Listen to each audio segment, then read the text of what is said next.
नमस्कार दोस्तों, इस वीडियो में यूपी ट्रिपल एससी पीईटी परीक्षा 2022 के 16/10/2022 के शिफ्ट 1 का हम पेपर देखने वाले हैं। इससे पहले मैंने लगभग 6 शिफ्ट का करा दिया हुआ है, जैसे 2023 का हो गया, 2021 का हो गया और ये 2022 का। टोटल जो है हम 2022 में 4 शिफ्ट हुआ था, ये 2 शिफ्ट ऑलरेडी मैंने करा हुआ है, ये तीसरा शिफ्ट का होने वाला 2022 का। तो चलिए शुरू करते हैं। जो लोग नए चैनल को सब्सक्राइब जरूर कर लीजिएगा और वीडियो को लाइक कर दीजिएगा। इन सभी खत्म करने का इसका मैराथन बना देंगे, जिसे आप लगातार एग्जाम से पहले रिविजन कर लीजिएगा। इसके अलावा जो है 10 से 15 प्रैक्टिस सेट भी करने वाले हैं। तो चलिए शुरू करते हैं। फर्स्ट क्वेश्चन देखिए, निम्नलिखित में से किस अधिनियम ने बैंकों के राष्ट्रीयकरण के लिए शर्तें निर्धारित किया था? बैंकिंग कंपनी यानी उपक्रमों का अधिग्रहण और हस्तांतरण अधिनियम 1970 के तहत यह निर्धारित किया गया था। नेक्स्ट क्वेश्चन देखिए, 1991 में नई आर्थिक नीति के तहत उदारीकरण और निजीकरण की पहल का प्राथमिक परिणाम निम्नलिखित में से कौन था? वैश्वीकरण इसका जो है परिणाम हो जाएगा। नेक्स्ट क्वेश्चन देखिए, निम्नलिखित में से किसे भारत में हरित क्रांति के जनक के रूप में जाना जाता है? एम.एस. स्वामीनाथन को भारत में हरित क्रांति के जनक के रूप में जाना जाता है। नेक्स्ट क्वेश्चन देखिए, संविधान के लिए डीपीएसपी यानी कि राज्य के नीति निर्देशक सिद्धांत निम्नलिखित में से किस संविधान से प्रेरित है? ये जो है आयरलैंड के संविधान से प्रेरित है। नेक्स्ट क्वेश्चन देखिए, भारतीय संविधान का अनुच्छेद 19 में कौन सा अधिकार शामिल किया गया है? वाक और अभिव्यक्ति स्वतंत्रता का अधिकार जो है अनुच्छेद 19 में दिया गया है। संसदीय प्रणाली में लोकसभा कार्यपालिका किसके प्रति उत्तरदायी होता है? ये जो है विधानमंडल के प्रति उत्तरदायी होता है। निम्नलिखित में से कौन सी भारतीय संविधान के मुख्य विशेषता नहीं है? द्विस्तरीय सरकार जो भारतीय संविधान के मुख्य विशेषता नहीं है। 1 हॉर्स पावर लगभग कितने वाट के बराबर होता है? 746 वाट के बराबर होता है। निम्नलिखित में से कौन रासायनिक अभिक्रिया नहीं है? पानी का भाप में रूपांतरण जो है ये एक रासायनिक नहीं बल्कि भौतिक परिवर्तन है, क्योंकि पानी का भाप से फिर भाप से हम पानी बना सकते हैं। पायरिया निम्नलिखित में से किसका रोग? ये जो है मसूरों का रोग होता है। फ्लोएम एक ऊतक है जो निम्नलिखित में से किस में पाया जाता है? ये जो है पौधों में फ्लोएम ऊतक पाया जाता है। भारत की पंचायती राज व्यवस्था में कितने स्तर है? टोटल 3 स्तर जो है पंचायती राज व्यवस्था में है। निम्नलिखित में से कौन सा भिन्न सबसे बड़ा हो जाएगा? 7/8 जो है ये सबसे बड़ा हो जाएगा। जब इसको आपस में सॉल्व करके देख लीजिएगा, ये सभी जो है 7/8 ये सबसे बड़ा हो जाएगा। नेक्स्ट क्वेश्चन देखिए, इसका भी सोल्यूशन की बात करें, इसका राइट आंसर जो है 2.35 आ जाएगा। बस इसमें क्या करना है, 6.73 में से इसको घटा दीजिएगा, आंसर 2.35 आ जाएगा। क्योंकि ऊपर में ए क्यू माइनस बी क्यू दिया गया है, उसको नीचे से ये पूरा कट जाएगा, ऊपर में सिर्फ ए माइनस बी बच जाएगा, तो घटा लीजिएगा, आंसर आ जाएगा। नेक्स्ट क्वेश्चन देखिए, 19 का कितना परसेंट 7.6 है? 40% हो जाएगा। 19 का 40% निकालिए, 7.6 हो जाएगा। नेक्स्ट क्वेश्चन देखिए, यहाँ पर मान दिया गया है 60 से 80 के बीच की सभी अभाज्य संख्याओं का औसत कितना हो जाएगा? 70.2 हो जाएगा। बस इतना सभी को 60 से 80 के बीच काउंट कर लीजिए, 61, 67, 71, 73, 79 हो जाएगा। 5 से डिवाइड कर दीजिए, 70.2 आ जाएगा। इसको सॉल्व कीजिएगा, इसका आंसर कितना आ जाएगा? 2.35 आ जाएगा। बस रूट को निकाल करके आंसर घटा दीजिएगा, आ जाएगा। नेक्स्ट क्वेश्चन देखिए, निम्नलिखित में से कौन सा एसिड कार के बैटरी में प्रयोग किया जाता है? सल्फ्यूरिक एसिड का प्रयोग जो है कार के बैटरी में किया जाता है। श्वेत और श्वेत का अर्थ क्या हो जाएगा? इस श्वेत का अर्थ की बात करें तो सफ़ेद हो जाएगा, और इस श्वेत का अर्थ पसीना हो जाएगा। खाक में मिलना मुहावरे का अर्थ क्या हो जाएगा? सब कुछ नष्ट हो जाना। ऑप्शन नंबर ए करेक्ट हो जाएगा। अनिल का पर्यायवाची शब्द क्या हो जाएगा? पवन हो जाएगा। नेक्स्ट क्वेश्चन देखिए, गुप्त का विलोम शब्द क्या हो जाएगा? प्रकट हो जाएगा। गुप्त का विलोम प्रकट हो जाएगा। सद्भावना का संधि विच्छेद क्या हो जाएगा? ऑप्शन नंबर बी सत जोड़ भावना, ये जो सद्भावना का संधि विच्छेद होगा।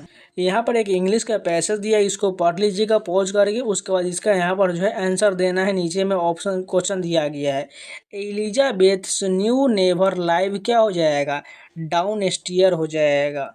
नेक्स्ट क्वेश्चन है, एलिजाबेथ वाज सफरिंग फ्रॉम, यानी एलिजाबेथ जो किस बीमारी से ग्रस्त है? अस्थमा से। ऑप्शन नंबर बी करेक्ट हो जाएगा। चूज द करेक्ट एंटोनिम बताना। मोर्न का एंटोनिम क्या हो जाएगा? जुए हो जाएगा।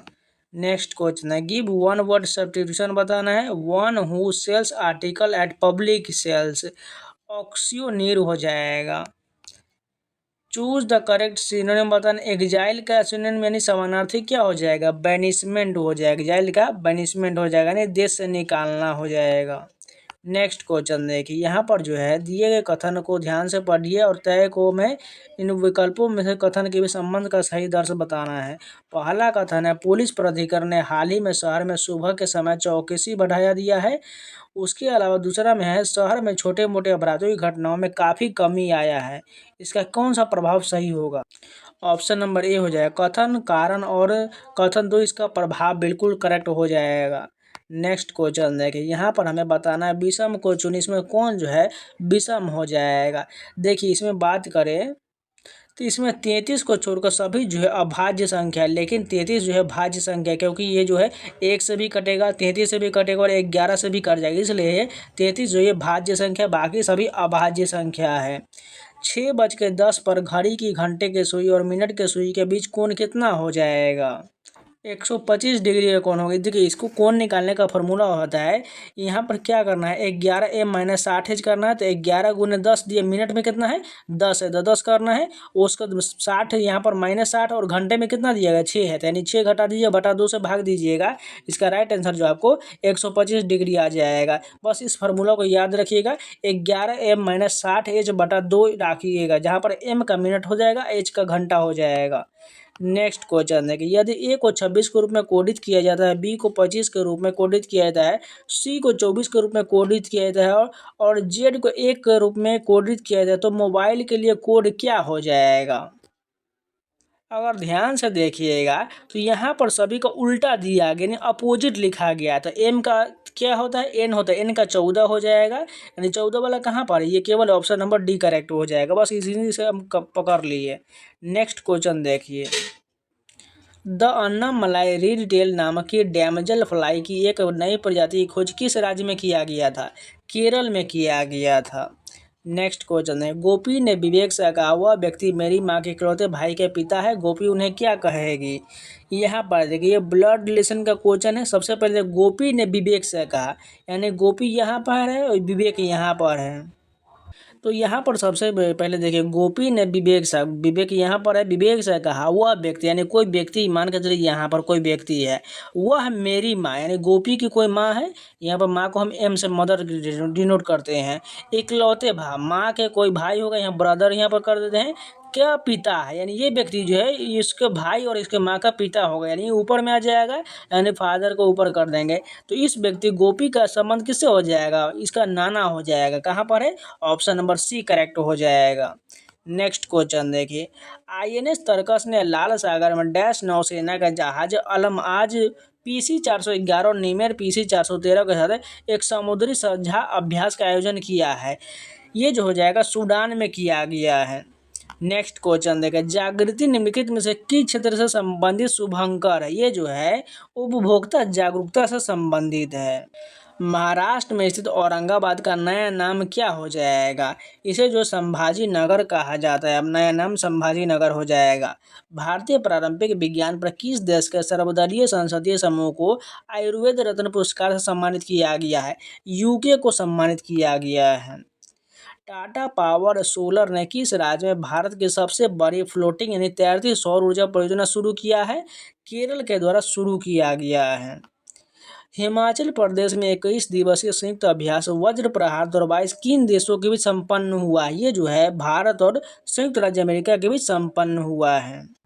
निम्नलिखित में से किस कंपनी ने जुलाई 2022 में भारतीय खिलाड़ियों के प्रदर्शन को बढ़ाने के लिए भारतीय ओलंपिक संघ के साथ दीर्घकालिक साझेदारी की घोषणा किया है? किसने किया है? रिलायंस इंडस्ट्री लिमिटेड ने घोषणा किया है। जुलाई 2022 में कॉफ़ी बोर्ड ने कॉफ़ी फसलों के जलवायु प्रतिरोधी किस्मों को विकसित करने के लिए किसके साथ एक समझौता ज्ञापन पर हस्ताक्षर किया है? इसरो के द्वारा हस्ताक्षर किया गया है। निम्नलिखित में से कौन सा देश भारत के साथ सबसे लंबी अंतर्राष्ट्रीय सीमा साझा करता है? बांग्लादेश सीमा साझा करता है। निम्नलिखित में से कौन से इजराइल की राजधानी है? सभी को पता है जेरूसलम जो है इजराइल की राजधानी हो जाएगा। डाक कर्मयोगी पोर्टल का उद्देश्य क्या हो जाएगा? इसका उद्देश्य की बात करें, लगभग 4 लाख ग्रामीण डाक सेवकों की क्षमताओं में वृद्धि करना इसका उद्देश्य है। निम्नलिखित में से किस राज्य में विधान परिषद है? कर्नाटक में जो है विधान परिषद है। किस दिन को भारतीय वायुसेना दिवस के रूप में मनाया जाता है? 8 अक्टूबर को भारतीय वायुसेना दिवस के रूप में मनाया जाता है। निम्नलिखित में से किसे भारत का स्कॉटलैंड भी कहा जाता है? कुर्ग को भारत का स्कॉटलैंड कहा जाता है। डैश कला मथुरा से स्टेसिलिंग की प्रारंभिक कला है। सांझी कला जो है मथुरा से स्टेसिलिंग की प्रारंभिक कला हो जाएगा। निम्नलिखित में 2014 में बनाया गया भारत का 29वां राज्य कौन हो जाएगा? तेलंगाना हो जाएगा। निम्नलिखित में से किस व्यक्ति ने प्रसिद्ध पुस्तक the story of my experiment with truth लिखा है? महात्मा गांधी के द्वारा सत्य के साथ मेरा प्रयोग पुस्तक लिखा गया है। वायुमंडल में ग्रीन हाउस गैस पृथ्वी का अधिकांश उत्सर्जित डैश को अवशोषित करता है जो निचले वायुमंडल को गर्म करता है। अवरक्त विकिरण जो है अवशोषित करता है। वॉलीबॉल निम्नलिखित में से किस देश का राष्ट्रीय खेल है? ये जो है नेपाल का राष्ट्रीय खेल हो जाएगा। अब यहाँ पर हिंदी का क्वेश्चन जो है 5-5 नंबर का पूछा जाता है, यानी टोटल 10 क्वेश्चन पूछा जाता है। इसको पढ़ने के बाद इसका आंसर देना है। चलिए फटाफट कंप्लीट करते हैं। मादक पदार्थों के प्रयोग की लत आज के युवाओं में तेजी से फैल रहा है। कई बार फैशन की खातिर दोस्तों को उकसावे पर लिए गए ये मादक पदार्थ अक्सर जानलेवा होते हैं। स्कूल, कॉलेज या पास पड़ोस में गलत संगति के दोस्तों के साथ ही गुटखा, सिगरेट, शराब, गांजा, भांग, अफीम और धूम्रपान सहित चरस, स्मैक, कोकीन, ब्राउन शुगर जैसे घातक मादक पदार्थों के सेवन की ओर अपने आप कदम बढ़ जाते हैं। पहले उन्हें मादक पदार्थ फ्री में उपलब्ध कराया कर इसकी लती बनाया जाता है, फिर लती बनने पर वो इसके लिए चोरी से लेकर अपराध तक करने के लिए तैयार हो जाते हैं। माँ बाप द्वारा दिया गया जेब खर्च कम पड़ने लगता है। नशे के लिए उपयोग में लाई जाने वाली सुइयाँ HIV भी कारण भी बनती है, जो अंततः एड्स का रूप धारण कर लेता है। कई बार तो बच्चे घर के ही सदस्यों से नशे की आदत सीखते हैं। उन्हें लगता है कि जो बड़े कर रहे हैं वही ठीक है, फिर भी वे भी घर में ही चोरी आरंभ कर देते हैं। चिकित्सीय आधार पर देखें तो अफीम, हेरोइन, चरस, कोकीन तथा स्मैक जैसे मादक पदार्थों से व्यक्ति वास्तव में अपना मानसिक संतुलन खो बैठता है एवं पागल तथा सुप्तावस्था में हो जाता है। ये ऐसे उत्तेजना लाने वाले पदार्थ जिनकी लत के प्रभाव में व्यक्ति अपराध न कर बैठता है। ऐसे युवा हिंसक, अनुशासनहीन, झगड़ालू, स्वास्थ्य के प्रति लापरवाह और शारीरिक या मानसिक रूप से कमजोर होते हैं। मामला सिर्फ स्वास्थ्य से नहीं अपितु अपराध से भी जुड़ा हुआ है। कहा गया है कि जीवन अनमोल है, नशे के सेवन से यह अनमोल जीवन समय से पहले ही मौत का शिकार हो जाता है। भारत के अनेक राज्यों में युवा वर्ग में इन नशीली वस्तुओं का प्रयोग बढ़ता जा रहा है। कॉलेज के नहीं स्कूलों तक ये बीमारी पहुँच चुका है। भारत के कई राज्यों में गांजा, अफीम की खेती हो रहा है और हेरोइन आदि का व्यापार खुले आम पर चल रहा है। कहाँ जा रहा है हमारी युवा पीढ़ी? अब यहाँ से क्वेश्चन देखिए, आज की युवा पीढ़ी में मादक पदार्थों के प्रयोग की लत पड़ रही है। दिए गए कारणों में से इस लत का कौन सा कारण उचित नहीं लगता है? यदा कदा पान सुपारी का सेवन करना, ये जो है उचित कारक नहीं होगा। बाकी ये 3 कथन सही हो जाएगा। नेक्स्ट क्वेश्चन देखिए, मादक पदार्थों का सेवन करने वाले युवाओं को किस बीमारी का खतरा होता है? शारीरिक अक्षमता, पागलपन, सुसुप्ति, HIV और एड्स और मानसिक असंतुलन, ये सभी हो जाएगा। नेक्स्ट क्वेश्चन देखिए, आपकी दृष्टि मादक द्रव्यों को सेवन करने वाले बच्चों के लिए सबसे ज़्यादा कौन दोषी है? बच्चों के माँ बाप हो जाएगा। नेक्स्ट क्वेश्चन देखिए, भारत के अनेक राज्यों में युवा वर्ग में इन नशीली वस्तुओं का प्रयोग बढ़ता जा रहा है। इसके पीछे सबसे प्रबल कारण कौन सा है? माँ बाप बच्चों पर ध्यान नहीं देते कि उनके बच्चे क्या कर रहे हैं, किन लोगों के साथ रहते हैं और किन लोगों के साथ उनका उठना बैठना। ये ऑप्शन बिल्कुल करेक्ट हो जाएगा। मादक द्रव्यों की लत पड़ने के बाद युवकों में कौन सी प्रवृत्ति प्रमुखता से दिखाई देता है? इसमें बात करें तो अनुशासनहीनता और हिंसा में शामिल होना, इसके अलावा मानसिक संतुलन खो देना और चोरी करने की आदत। स्वास्थ्य के प्रति सजगता, ये बिल्कुल गलत हो जाएगा। 1, 3 और 4 सही हो जाएगा। फिर से एक हिंदी का क्वेश्चन दिया कि इसको पढ़ते हैं, उसके बाद आंसर देना है। लोग नियमित बचत करते रहने के बावजूद अपने वित्तीय लक्ष्यों को पूरा करने के लिए संघर्ष करते रह जाते हैं। अपने जीवन के वित्तीय लक्ष्यों को पूरा करने के लिए यह जानना जरूरी है कि हम उन लक्ष्यों को पूरा करने के लिए कितनी बचत कर रहे हैं और उसे कहाँ निवेश कर रहे हैं, जिससे कि हम अपने निर्धारित उद्देश्य के अनुसार पैसा जोड़ सकें। साधारण भाषा में समझा जाए कि तो बचत और निवेश में अंतर इतना है कि जो राशि आप अपने नियमित आय से बचाकर अलग रख लेते हैं वह बचत है, और यदि आप अपनी उस बचत का कुछ रिटर्न प्राप्त करने के लिए ऐसा कुछ खरीदते हैं जो कि भविष्य में आपकी संपत्ति बन सके, वह निवेश है। बचत अल्पकालिक लक्ष्यों के लिए है। बैंक और पोस्ट ऑफिस के बचत खाते या अन्य किसी जगह पर सीमित समय तक रखा गया पैसा बचत होता है, जो सुरक्षित होता है और आवश्यकता पड़ने पर आसानी से निकाला जा सकता है। गृहिणियों द्वारा बचाकर किचन में चावल के बर्तन में रखा गया पैसा या साड़ियों के पर्दों के बीच छिपाकर रखा गया पैसा भी बचत की श्रेणी में ही आएगा। बचत में रखा पैसा जब चाहिए तब सहजता से उपलब्ध हो। अक्सर यह बचत अल्पकालीन लक्ष्यों या आपातकालीन ज़रूरतों के लिए होता है, तो बचत में रखा गया आपका पैसा निवेश के मुकाबले अधिक सुरक्षित रहता है। इसमें बहुत कम या ना के बराबर जोखिम होता है। बचत में आपको रिटर्न बहुत कम मिलता है, क्योंकि सभी बचत योजनाओं में ब्याज की दर कम होता है। इससे आपको बहुत ही कम रिटर्न मिलता है, जिससे मुद्रास्फीति भी कवर नहीं हो पाता है। दीर्घकालिक आर्थिक लक्ष्यों के लिए निवेश किया जाता है। मुख्य बचत और निवेश में अंतर यह है कि निवेश में आप उच्च रिटर्न प्राप्त कर सकते हैं। निवेश में ऊँचे रिटर्न की संभावना के साथ रिस्क भी रहता है। निवेश से आप लंबे समय की मुद्रास्फीति को पछाड़ कर अपने धन में वृद्धि कर सकते हैं। म्यूचुअल फंड और एसआईपी आदि निवेश के प्रारंभिक तरीके हैं। जमीन, सोना, कोमोडिटीज या शेयर आदि में निवेश करने के लिए अधिक धन और अनुशासन की आवश्यकता होता है, और रिस्क भी ज़्यादा रहता है, परंतु सही तरीके से किया गया निवेश संपदा में कई गुनी वृद्धि कर सकता है। निवेश किया गया पैसे एकदम से उपलब्ध नहीं रहता है, और इसे बेचकर दोबारा पैसे बनाने में समय भी लग सकता है। उन लक्ष्यों को प्राप्त करने के लिए उस समय सीमा निर्धारित करनी चाहिए। कोई सपना ऐसा ना होता जो पूरा ना किया जा सके। अब यहाँ से क्वेश्चन देखिए, रमेश ने 5,000 रुपये के शेयर खरीदे। इस आधार पर निम्नलिखित में से कौन सा विकल्प सही दिया गया है। अगर बात करें इसमें से शेयर खरीदने के निवेश, ये वाला कथन बिल्कुल सही हो जाएगा। नेक्स्ट क्वेश्चन देखिए, अनुच्छेद के आधार पर बताइए कि दीर्घकालिक लक्ष्यों को पाने के लिए निवेश के विषय में निम्नलिखित में से कौन सा तथ्य अशुद्ध हो जाएगा। इसमें से कौन अशुद्ध होगा। दीर्घकालिक लक्ष्यों की प्राप्ति लघु बचत द्वारा ही संभव हो सकती है, ये गलत हो जाएगा। दीर्घकालीन लक्ष्यों की प्राप्ति संभव नहीं है, क्योंकि दीर्घकालीन निवेश में धन हानि का जोखिम, ये भी गलत है। बचत निवेश की तुलना में ज़्यादा अच्छी है, क्योंकि निवेश में जोखिम शामिल है जो गांठ के पैसों को भी ले जाएगा, ये गलत हो जाएगा। केवल इसमें दूसरा सही है। नेक्स्ट क्वेश्चन देखिए, निम्नलिखित में से बताइए कि कौन सा विकल्प निवेश का उदाहरण नहीं है। सेविंग बैंक खाते में रखा धन, ये जो है निवेश का उदाहरण नहीं होगा। अनुच्छेद के आधार पर बताइए कि निम्नलिखित में से निवेश की कौन सी सही विशेषता है। पहला, निवेश में दीर्घकालिक आर्थिक लक्ष्य प्राप्त किए जा सकते, बिल्कुल ठीक है। निवेश में ऊंचे रिटर्न की संभावना के साथ रिस्क भी रहता नहीं, ये 1 और 4 सही हो जाएगा। निम्नलिखित में से बताइए कौन सा विकल्प निवेश का उदाहरण है। सोने के गहने खरीदना, ये जो निवेश का उदाहरण है। अब यहाँ से टोटल 20 क्वेश्चन जो डीआई का पूछा जाता है, इन सभी का सोल्यूशन पीडीएफ को टेलीग्राम पर मिल जाएगा। वहाँ से सभी को डाउनलोड करके आप लोग रिवीजन कर लीजिएगा। जब तक आप डीआई नहीं बनाइएगा, आपको जो है कोई नंबर नहीं मिलने वाला, इसलिए आपको डीआई बनाना ही पड़ेगा। एकदम ईजी क्वेश्चन होता है, बस आपको ध्यान से जो है सभी क्वेश्चन को पढ़ना है और बनाते जाना है। नेक्स्ट क्वेश्चन है, गौतम बुद्ध को ज्ञान किस नदी के तट पर प्राप्त हुआ था। निरंजना नदी के तट पर गौतम बुद्ध को ज्ञान की प्राप्त हुआ, तो बोध गया में स्थित है। हर्षवर्धन के शासनकाल के दौरान निम्नलिखित में से कौन सी नई राजधानी था जो थानेश्वर से हस्तांतरित हुआ था। कन्नौज था।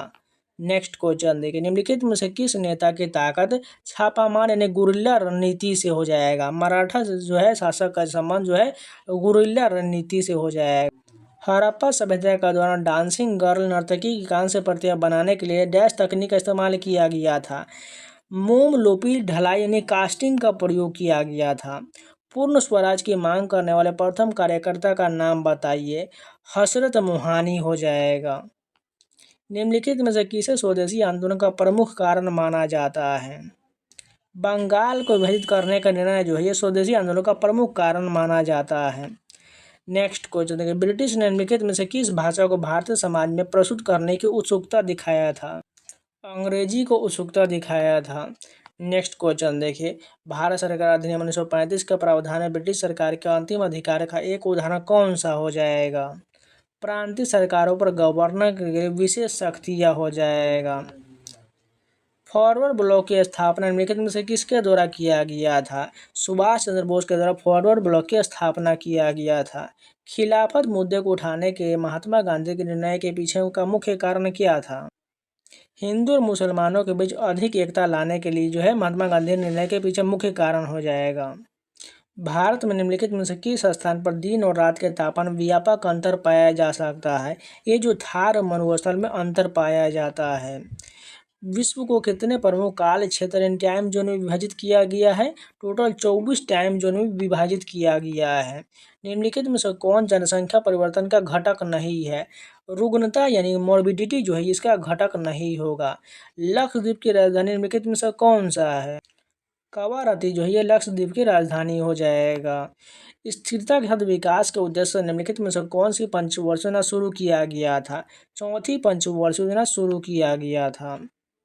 निम्नलिखित में से किस व्यक्ति या व्यक्तियों के समूह के स्वामित्व वाले व्यवसाय शामिल होता है? ये जो है निजी क्षेत्र में शामिल होता है। उस जंगल का नाम बताइए जिसे पृथ्वी ग्रह के फेफड़े के रूप में जाना जाता है। अमेजन वर्षा वन को जो है पृथ्वी का फेफड़ा कहा जाता है।